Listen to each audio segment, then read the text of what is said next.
통일이 된다면 가장 만나고 싶은 한 사람. 약간 이제 러브 스토리인데 러브 스토리. 그래서 지금도 제가 전화를 기다려요.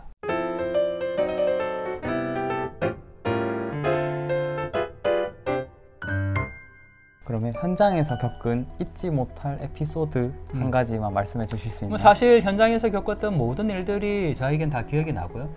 제일 아픈 부분은 저희가 현장에서 북한 사람들을 이렇게 만나면, 앞서도 잠시 말씀드렸지만 늘 친구 같고 형님 같고 동생 같고, 그렇게 해도 마지막 헤어질 때에 건넬 수 있는 단어는 딱 하나밖에 없어요. 통일되면 다시 봅시다. 그러니까 남북한 사람이 해외에서 만나가지고 할 수 있는 일이 서로 없는 거죠. 제가 평양에 갈 수도 없고, 그렇다고 제가 그분과 함께 한국에 올 수도 없고, 그래서 통일되면 다시 만납시다 이렇게 이제 말하는 게 늘 좀 가슴이 아프고, 그런 에피소드, 우리 지금 함께 우리 스태프분 계시지만 중국에 가서 촬영할 때 또 많이 검문을 받았던 것도 많은 어려움 중에 하나였고, 또 그렇지만 그럴 때마다 아주 또 운이 좋았다고 해야 될까요?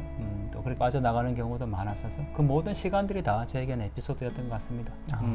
감사합니다. 네. 그러면 오랜 기간 이제 통일에 헌신하시면서 어찌 보면 네. 이제 외로울 수도 있는 이 길인데 이제 묵묵히 걸어오셨습니다. 네. 슬럼프를 경험하신 적이 있으신가요? 외롭다고 생각 드세요? 되게 즐겁게 하시는 것 같습니다. 저도 질문지 사실 사전에 받고 이 외로움을 알아주시는 분이 있구나라고 해서 참 감사했는데, 외로운 일이에요. 제가 봐도. 왜냐하면 이 통일 문제가 사람들에게 그다지 관심이 없고, 오히려 통일과 평화를 얘기하면 꼭 통일해야 되나 이렇게 부정적으로 생각하는 사람들도 많고, 또 제가 최근에 서해 5도에서 이제 쓰레기를 줍기도 하고 그걸 가지고 책을 냈는데, 그 서해안 해안가에 가보면 아무도 없거든요. 그 길을 걷는 것들, 또 지금 말씀드린 중국이나 러시아에 가서 있는 시간들, 그 굉장히 외로움의 시간들이죠. 그래서 가끔은 정말 제가 가고 있는 길이 맞는가 이런 생각이 들 때도 많고, 또 아까 하루에도 몇 번씩 유튜브를 그만두고 싶다 이렇게 생각했지만 저에게도 정말 내가 가는 이 통일의 길이 맞는가 이런 회의감이 들 때가 사실 좀 많습니다. 네, 그래서 제가 책상 위에다가 이렇게 이제 탈북민이 써준 글귀가 하나 있는데, 그 북한 글씨처럼 그대 왜 통일의 길을 가려 하십니까? 라는 글귀를 써놨는데, 늘 스스로를 돌아보면서 우리가 반드시 가야 할 길이고 누군가가 가야 한다면 제가 가게 해달라 이런 마음이지만, 또 저도 사람이니까 약해질 때도 많고요. 저 역시도 좀 안정된 직업, 또 안정된 수입, 또 사람들이 흔히 얘기하는 제 나이대 정도 되면은 좋은 집도 있어야 되고 그런데 아직 그런 것도 다 없으니까 이게 나만 혼자 지금 뒤떨어지는 건 아닌가 이런 생각도 들지만, 또 매일같이 보람도 있으니까요. 이렇게 또 찾아와 주신 우리 젊은 대학생 기자님이 계시니까 그걸로 보람을 느낍니다. 감사합니다. 그 슬럼프를 극복하고 다시 일어나서 통일에 매진할 수 있었던 그 원동력은 무엇일까요? 제가 힘이 들 때면 오히려 해외를 나갔던 것 같아요. 그러니까 물리적으로는 해외에 가는 게 굉장히 힘든 일이죠. 왜냐하면 정신적인 스트레스, 압박, 또 현지에서 어떤 감시나 이런 것들이 있기 때문에, 심지어 제가 아까 입국 심사할 때부터 스트레스가 있다고 그랬잖아요. 그럼에도 해외에 나가면 거기에서 만나게 되는 북한 사람들이나 북한 노동자들, 또 북중에서 바라보는 내 반쪽 조국의 모습들, 이런 거 보면 오히려 이제 힘이 나고 내가 왜 이 길을 걸어가는지에 대한 마음을 다잡을 수 있는 거니까, 오히려 정말 여기에서 마음이 힘들고 조금 절망감이 들 때는 그럴 때마다 더 나가려고 했던 것 같아요. 네. 정면 돌파하신 거예요? 그런가요? 네. 네. 그러면 통일이 된다면 가장 만나고 싶은 한 사람 있으신가요? 약간 이제 러브 스토리인데 러브 스토리. 네, 제가 제 유튜브에 공개한 적이 있는데, 중국에 있는 북한 식당에서 알게 된 북한 종업원이 있습니다. 그때 그 친구가 저에게 했던 질문이 아직도 기억이 납니다. 굉장히 많은 이야기들을 나누었고, 그때 저에게 이런 질문을 했었죠. 제가 워낙 자주 가서 만났으니까, 또 제가 교수라는 것도 알고 있었고, 선생님이 해외에 갔는데 만약에 누군가가 조국이 어디냐고 물어본다면 뭐라고 답하겠냐? 저한테 이런 질문을 했어요. 뭐라고 하시겠습니까? 해외에 가서. 저는 대한민국 사람입니다. 그래서 저도 똑같이 당연히 코리아라고 대답하지, 나 조국은 코리아니까. 그런데 그 종업원이 이렇게 대답했어요. 선생님, 우리는 하나의 코리아가 아닌걸요. 어디 가나 사우스와 노스가 나눠지잖아요. 그래서 그렇게 질문할 정도로 굉장히 이 분단 문제 깊은 열정과 또 생각이 많았던 친구인데, 지금은 평양으로 돌아갔죠. 그래서 통일이 되면 꼭 그 친구 한번 다시 만나고 싶어요. 그리고 지금도 사실 탈북민들이 국내에 들어오면 국정원 조사를 받고 그 다음에 가는 것이 하나원이거든요. 네. 하나원에서는 공중전화를 할 수가 있어요. 그 안에 있을 때. 거기서 이제 전화를 하면 저희가 전화를 이렇게 받으면 그 전화번호 발신자 표시에 공중전화입니다라고 뜨거든요. 네. 발신자 번호에. 그래서 지금도 제가 공중전화입니다라는 전화를 기다려요. 계속 기다리고 계신 거군요. 혹시 그분이 탈북해서 하나원에 들어오시지 않았을까 이런 마음으로 꼭 그분 만나고 싶네요. 네.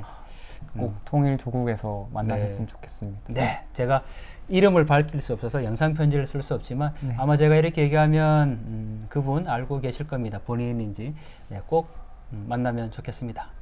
그러면 다음 이제 네. 미래 계획과 비전 이런 부분에 대한 질문을 좀 네네. 드려보고 싶습니다. 그 전에 독실한 기독교 신앙인으로 알고 있습니다. 네. 살아가면서 이제 수많은 기도 제목이 있으시겠지만 그 중에서 간절히 바라는 딱 한 가지 기도 제목이 있으시다고. 저는 개인적으로 만약에 통일 전에라도 북한에 단 한 사람이 가야 한다면 그게 제가 되게 해달라라는 그런 기도 제목을 갖고 있습니다. 그래서 정말 북한에 꼭 가보고 싶고 저도 한 15년 전에 평양을 여러 번 다녀왔거든요. 그런데 통일되어서 물론 통일 이전에라도 꼭 그 반쪽 조국 땅을 가보는 게 소원이고 그 일을 위해서 지금 이 길을 걸어가고 있죠. 그러면 당장 오늘 밤 북한의 문이 열리고 들어갈 수 있다면 교수님께서는 가장 먼저 무엇을 하시겠습니까? 제가 안 그래도 이 질문을 받고 무엇을 할까 생각을 했는데 저는 아마 제일 먼저 김일성 광장 가장 한복판에 딱 서 있을 것 같아요. 거기에서 그냥 아무 말 하지 않고 그 통일의 축복과 또 함께 앞으로 만나야 될 그 북한 사람들을 생각하면서 가장 한복판, 지금은 정치 사열을 하고 또 김일성 김정일을 위한 열병식을 하는 그 자리가 평양과 북한 주민들의 정말 삶의 쉼터의 공간이 될 수 있는 그 광장으로 이제 변하는 거잖아요. 그래서 그 광장 한복판에 그냥 우뚝 서 있고 싶습니다. 네. 제가 그 탈북민들 만나면 늘 하는 인사가 있는데 통일되면 같이 고향 갑시다, 이게 인사거든요. 그래서 통일되면 제가 알고 있는 많은 탈북민들의 고향집에 함께 가서 그렇게 반갑게 맞아주실 두고 온 어머니에게 함께 인사하고 또 그 마당에서 함께 식사하고 그런 꿈들을 늘 꾸죠. 교수님이 이제 하나센터장을 하실 때 거쳐가셨던 많은 북한 이탈 주민들이 계실 텐데 그분들의 가족만 만나도 교수님은 매일 바쁘실 것 같은데. 그렇죠. 전국에 통일돼서 다 한 집씩만 다녀도 근데 얼마나 정말 감격스러운 일인가요? 통일되면 같이 고향 갑시다 라고 인사했는데 정말 손잡고 그 집을 같이 이렇게 다니는 그런 꿈들이 곧 현실이 되기를 바라죠. 교수님의 앞으로의 꿈은 무엇인가요? 제가 중국에서 연구 활동을 하면서 만났던 탈북 여성들이 있습니다. 그 여성들에게 가장 희망은 자녀들이거든요. 두고 온 자녀 또는 한국에 데리고 온 자녀들인데 그 자녀들이 지금 제대로 갈 곳이 없고 또 교육을 받지 못하고 있는 그런 상황이죠. 그래서 탈북민 자녀, 제3국 출생 자녀를 비롯해서 그 아이들을 위한 24시간 돌봄 학교 센터를 만드는 것이 꿈이고 또 그런 학교를 이제 운영하기 위해서는 당연히 예산이 필요하니까 북한 박물관을 같이 저희가 지어서 이렇게 운영하는 것이 앞으로의 꿈입니다. 그래서 건물을 하나 이제 짓고 싶고 또 지금 그 일을 위해서 함께 일하는 분들이 계신데 서울에 있는 어느 건축사님께서 이야기를 들으시고 조감도를 하나 만들어 주셨어요. 한국에는 판문점에 가보면 자유의 집과 판문각이 있거든요. 이게 분단의 상징이잖아요. 두 개의 건물이 서로 마주보면서 있으니까. 그래서 이 두 개의 건물을 이렇게 건축 양식으로 합쳐서 만들어지는 그 건물에다가 탈북민 아이들을 위한 학교와 또 북한 박물관을 같이 두고서 일상 공간 안에서 통일을 이야기할 수 있는 그런 공간들로 만들면 의미가 있겠다. 왜냐하면 우리 MZ세대 마찬가지지만 요즘 인증샷 찍으러 많이 가잖아요. 네, 맞습니다. 그죠? 또 어떤 아름다운 건축물 또 의미 있는 건축물만 있어도 사람들이 많이 모이는 장소인데 정말 놀랍게도 대한민국이 분단 국가인데 통일을 이야기할 수 있는 건물이 없어요. 분단은 많거든요. 뭐 판문점도 있고 접경지역도 있고 그렇지만 정말 통일을 위해서 또는 일반 사람들이 여행 와서 여기 정말 인증샷 찍도록 아주 좋은 예쁜 장소야 이런 것이 없잖아요. 통일과 관련된. 그래서 그런 학교를 아주 예쁘게 만들고 일반 사람들이 늘 찾아올 수 있는 그런 공간들로 만드는 게 저희 앞으로의 꿈이고 또 그걸 위해서 함께 일하고 계시는 분들이 계시니까 잘 될 거라고 믿습니다. 응원합니다, 교수님. 고맙습니다. 그러면 10년 후 강동원 교수님은 어디에서 어떤 일을 하고 계시는가요? 제가 이제 딱 50으로 접어듭니다. 나의 40대는 학교에서 이제 부단히 통일을 위해서 또 달려왔고, 지금 딱 10년을 보냈거든요. 또 50대의 10년을 또 어떻게 보낼까 지금 고민 중에 있고, 하지만 통일이라는 큰 자리를 벗어나지는 않을 거고요. 그걸 위해서 과연 제가 무엇을 해야 될까 또 굉장히 고민스러운 부분이고요. 하지만 하루하루의 삶이 정말 통일을 위해서 조금씩 갈 수 있는 그런 길이라면 어떤 자리에 있든 나의 조그마한 걸음 같은 그런 역할들을 하면 좋겠다 생각이 들죠. 마지막 교수님의 묘비에 쓰여질 단 한 문장, 교수님의 인생 전부를 요약하는 문장이 있다면 어떤 게 적히길 바라시나요? 제가 처음에 이제 말씀드렸는데 그 책 100권째 자서전을 쓰고 거기에 단 한 줄의 단어를 딱 쓸 수 있으면 된다. 그래서 통일을 위해 작은 노둣돌 하나 남긴 사람이라는 그 묘비명이면 충분하죠. 그래서 아주 미약하지만 정말 작은 노력들이 모여서 이 통일의 길을 가는 거고, 예전에 우리가 독립운동했던 분들 정말 이름 없이 또 6.25 전쟁 때 무명용사들 다 자기의 희생을 통해서 지금 오늘의 우리가 있는 거니까요. 맞습니다. 저 역시도 그렇게 작은 돌멩이 하나 되면 좋겠다라고 생각을 합니다. 교수님께는 어쩌면 너무나도 익숙한 질문일 수도 있습니다. 그럼 이 시점에서 다시 여쭤보면 교수님께서 생각하시는 진정한 통일이란 무엇일까요? 우리가 통일하면 너무 경제적인 걸 생각해요. 통일에 대해서 유라시아까지 기차 타고 가고, 또 평양 가서 냉면 먹고, 백두산 가서 수학여행 가고, 뭐 그런 거, 특히 지하자원 북한에 캐고. 근데 그런 거는 물론 나쁘다고 틀린 건 아니지만, 저에게 통일이라는 거는 남북한 주민들이 함께 행복할 수 있는 거예요. 우리가 부산을 출발한 기차가 서울을 지나서 평양을 지나서 유라시아까지 간다라는 늘 그 얘기를 하잖아요. 반대 이야기도 할 수 있어야 되는 거예요. 뭐냐면 함경북도 온성에 사는 사람이 또는 양강도 해산에 사는 사람이 제주도로 여행 갈 수 있다. 이런 이야기들도 해야 되는 거죠. 그게 진정한 통일이거든요. 우리가 누리고 있는 자유민주주의와 인권, 또 배골지 않는 경제적인 풍요로움, 이런 것들을 남북한 주민들이 함께 누리는 게 저에게는 통일이고, 또 이 자리에 있는 대한민국에 와서 매일 밤마다 늘 엄마를 그리는 그 탈북민들이 아픔을 해소하는 것, 저는 그게 통일입니다.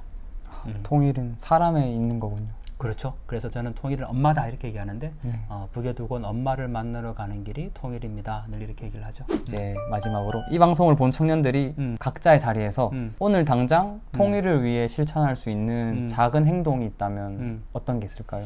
지금 질문이 참 좋아요. 그러니까 통일이 되면 무엇을 해야 될까요? 라는 질문이 아니라 오늘 당장 각자의 자리에서 해야 될 일이라는 질문이잖아요. 그러니까 그렇게 마음먹었다라는 것 자체가 저는 어떻게 보면 벌써 통일의 길을 가고 있다라는 생각이 들고 우리의 관심인 것 같아요. 그러니까 대한민국에 와 있는 35,000명의 탈북민들은 먼저 온 통일이라고 얘기를 하지만 그들에 대한 관심은 사실 굉장히 낮죠. 한국 사회에서. 그리고 통일에 대해서 저는 굉장히 MZ세대 에게 꼭 드리고 싶은 말씀이 대학생 대회 이런 거 있어요. 통일 토론 대회 하면 주제가 통일에 찬성하냐 반대하냐. 그걸 대회를 하잖아요. 근데 저는 그 대회 굉장히 반대하거든요. 우리는 통일에 찬성하고 반대할 자격이 없는 사람들이에요. 그건 우리가 자꾸 북한은 없고 남한만 생각하기 때문에 우리가 찬성하면 되는 것 같고 반대면 안 되는 것 같고라고 생각하지만 통일은 찬성과 반대의 문제가 아니라 어떻게 해야 될까를 사실 우리가 고민해야 되는 부분들이죠. 그래서 늘 통일 대회, 토론 대회 하면은 찬성하는 쪽에서는 뭐 지하자원 많고 대한민국이 부강무국되고 또 반대하는 쪽에서는 경제가 혼란해지고 늘 그런 얘기를 하고 있잖아요. 근데 그런 논쟁 가운데 북한 주민들은 없는 거예요. 북한의 인권의 이야기는 없는 거예요. 그렇지만 통일은 남북한 주민들이 함께 행복하고 만들어가는 거기 때문에 이제 대학생분들, MZ세대에게 제가 꼭 드리고 싶은 말씀은 통일에 찬성에 반대 이런 논쟁보다는 우리가 청년으로서 어떻게 하면 통일에 더 다가갈 수 있을까, 우리가 무엇을 할 수 있을까 이런 고민들을 해 주십사 하는 바람이죠. 감사합니다. 네, 교수님 오랜 시간 인터뷰 응해주셔서 감사합니다. 네, 제가 감사하죠. 오늘 통일 선물은 통일 덕후 강동원 교수님과 함께했습니다. 지금까지 유니콘 송호진 기자였습니다. 감사합니다. 고맙습니다.